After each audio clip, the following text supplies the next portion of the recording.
Hello, everyone, and welcome to a Transformers Bumblebee video review. This time we're going to be looking at the studio series Bumblebee from the upcoming new movie Bumblebee. Uh, it's been a while since I've done this, obviously. I think it's been over 4 years since I've actually done a video review. I know I had some figures from Age of Extinction I did reviews for, and then I bought 2 figures from the last night, but I never did reviews of them. Um, but I saw this guy at Target today, and I kind of liked what I've seen from the Studio Series line, um, particularly the deluxe and leader characters. Blackout looks amazing. I really want to get my hands on that at some point eventually. Um, Prime and Megatron, not so much, or maybe Megatron, but Prime, I would just rather go with the original leader from Revenge of the Fallen. But obviously, it's been a while since I did a video review, but I saw this and I wanted to get something from the upcoming Bumblebee movie, and well, here we are. So the packaging is very nice. Hasbro's still going with the this vertical logo that they introduced. Geez, I think it's all the way back in I know this was around before Age of Extinction. I can't remember exactly how long, but so we have the name of the film here that the studio series is from. That's on the top of the package as well. It's the 18th figure in the line. We have this promotional artwork from the movie on the side and on this side as well. Now, something I've noticed is the artwork includes the door wings, but in the trailer there are no door wings. So I don't know why. I suppose that's just for, toy accuracy, because obviously the figure has the door wings. Even though the character, as we can see in the trailer, it's just more of a G1 style look. But anyway, we see here that the cardboard cutout in the back is going to be Charlie's garage.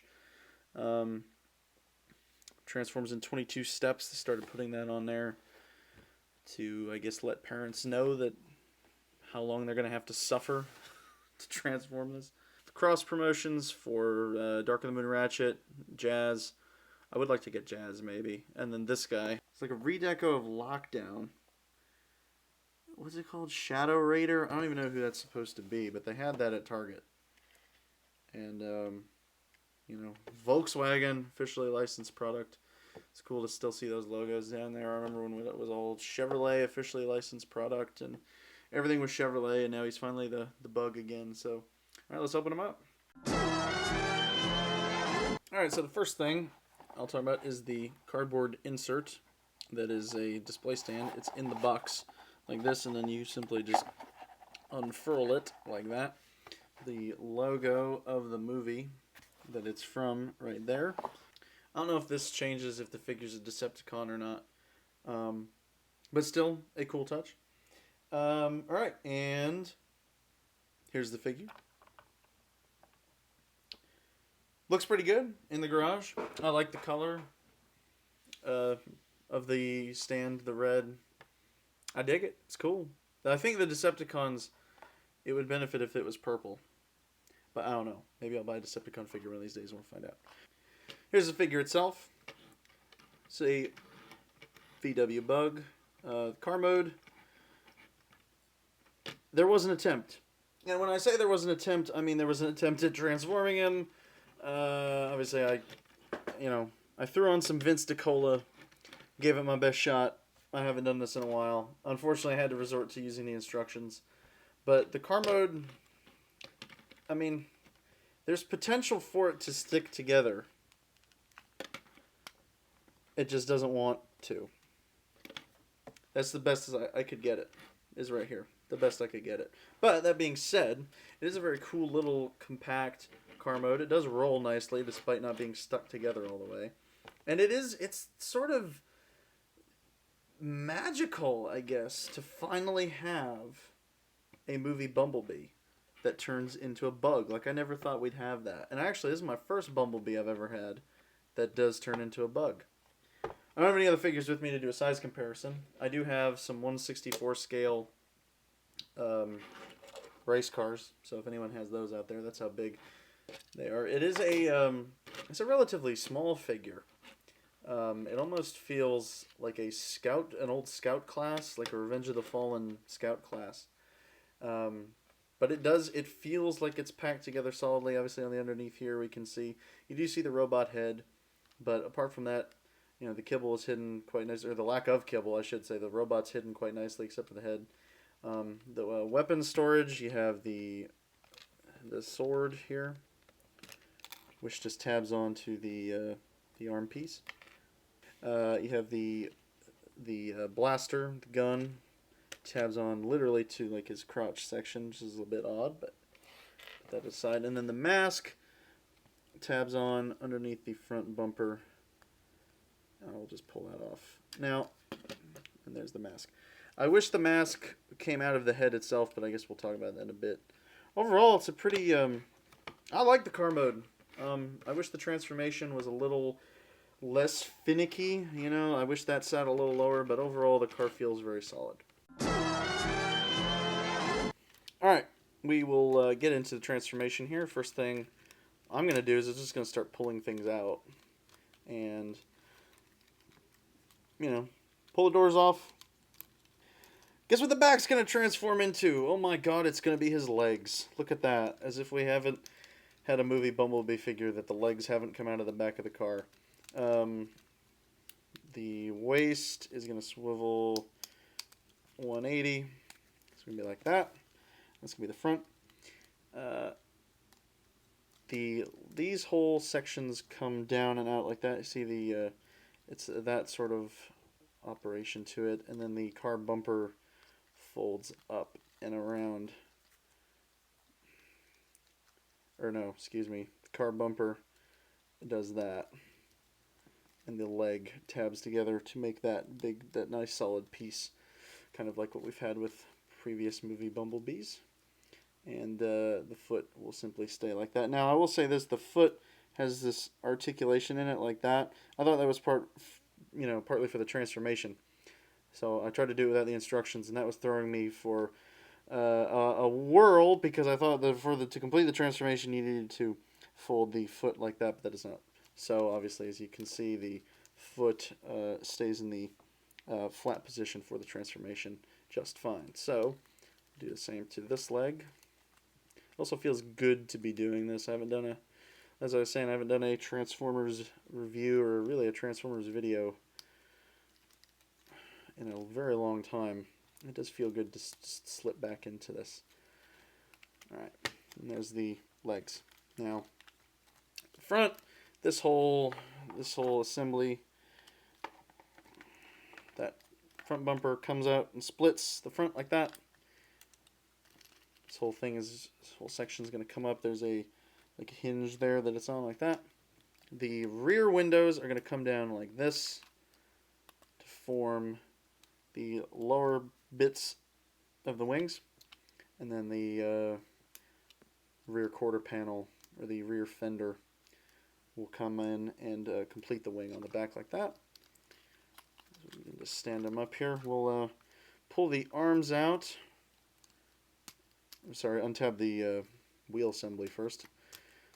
Pull the arms out. Now, I will say this about the arms, and I had to consult the instructions about this. I wasn't sure I was tabbing the arms incorrectly. There is probably one of the smallest tabs I've ever seen on a Hasbro figure, right here. And that is intended to tab into that hole on the figure.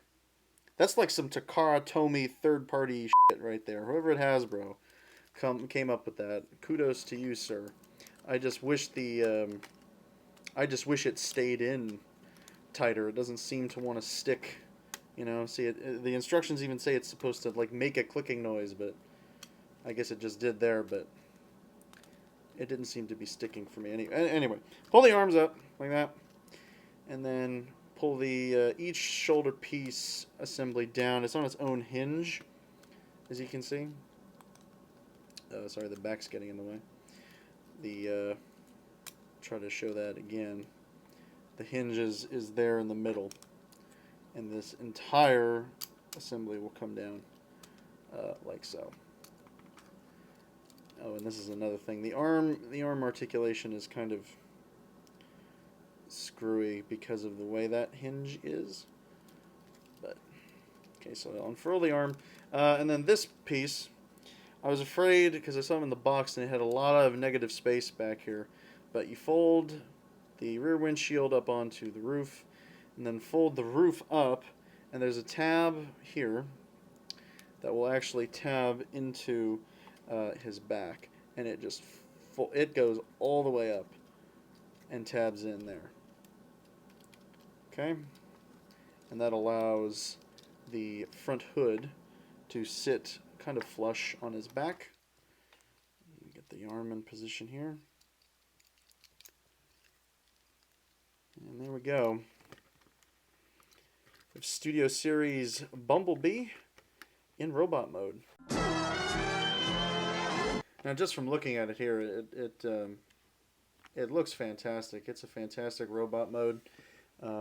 It does feel very small, though, for a deluxe class. As I said, in vehicle form, it felt like a Revenge of the Fallen Scout class figure. And I would say the same thing here for this. And I know the Studio Series line is intended to be, you know, size accurate, and you have the problem of you have the huge characters like Blackout and Grimlock that have to fit the leader class size. They're not going to make supreme size figures of those guys. So you have taller robots like Megatron and Prime and Brawl being Voyager figures. So we're left with deluxe figures that are really, you know, range of sizes. And Bumblebee, obviously being on the smaller side, comes off more like a Scout class figure. But regardless of that, I think the design itself is great. I love what Travis Knight has done with the Transformers. I think he really gets it more so than Bay did. Well, Bay understood it, but I think Travis really loves it and appreciates it more.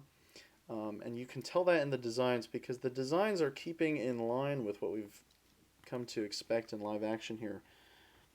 But the G1 influence is there, you know, especially with this figure. There's cues of G1 in him, but also being still a movie figure. You know, the front headlights are still the chest, at least, and then on this figure he still has the wings.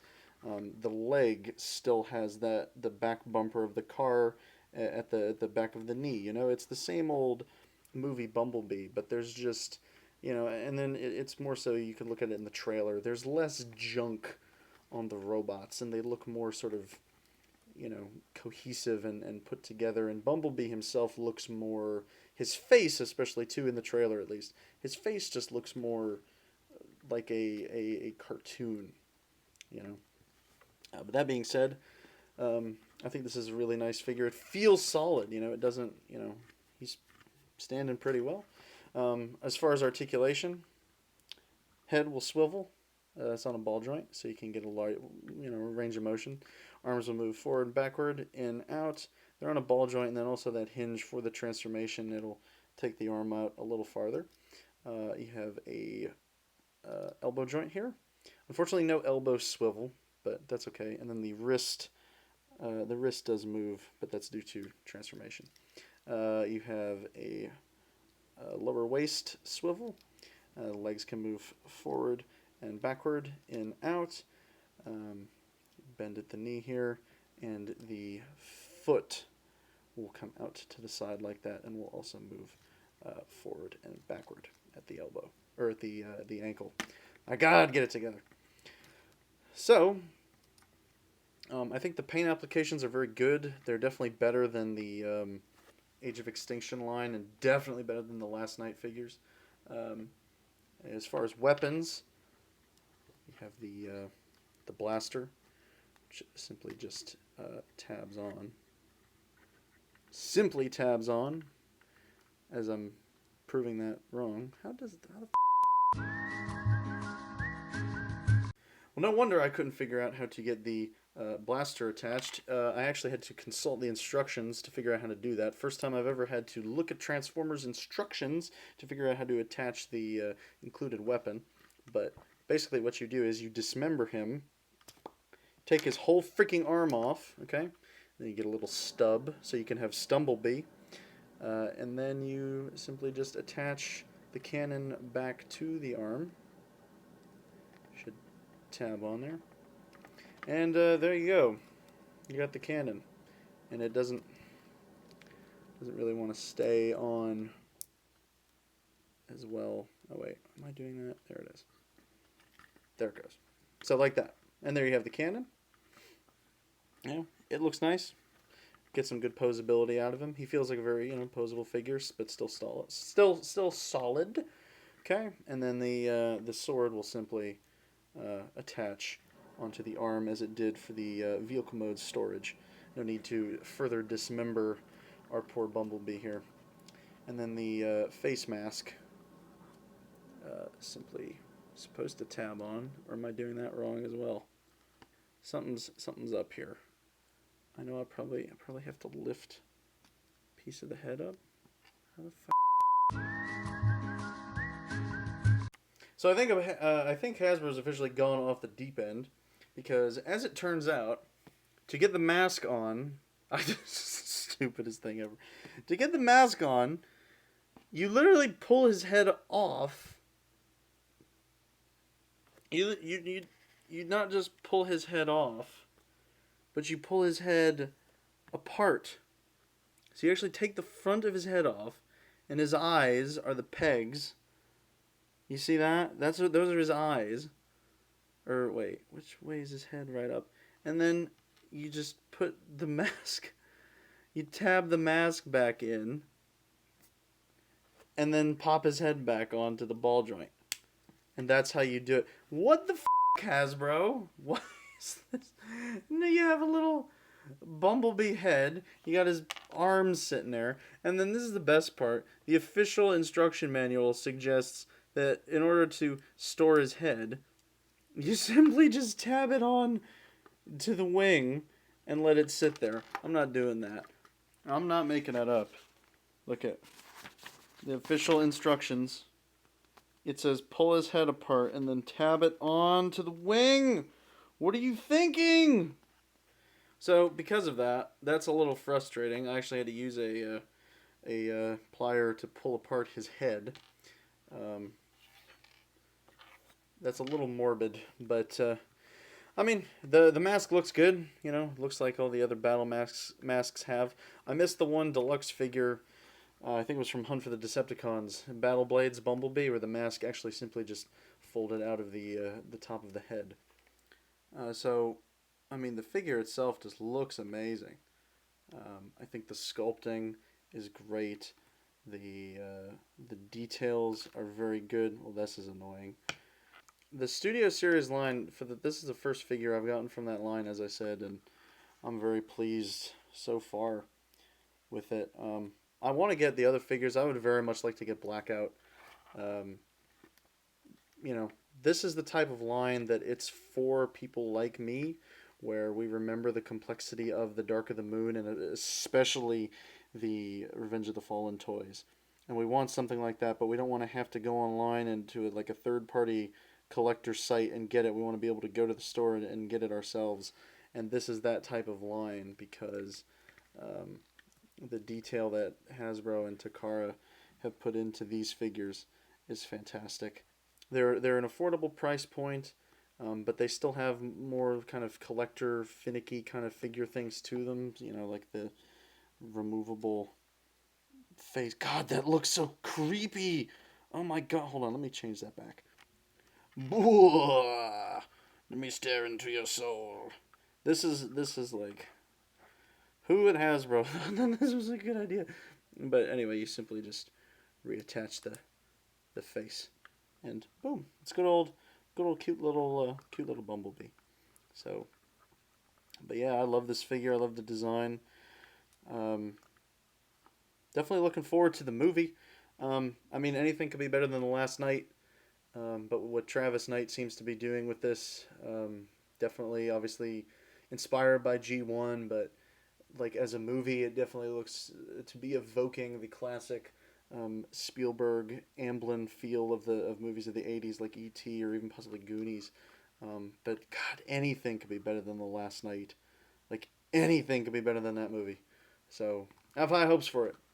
And likewise, I have high hopes in the continuation of this studio series line because um, I wasn't sure what to think of it at first. Obviously, I was excited, but I hadn't picked up any of the figures yet, and I kind of knew what to expect. But the detail on these and they feel solid too. They don't feel flimsy, even though this is a very tiny figure with lots of kibble on the back like that. It doesn't feel flimsy.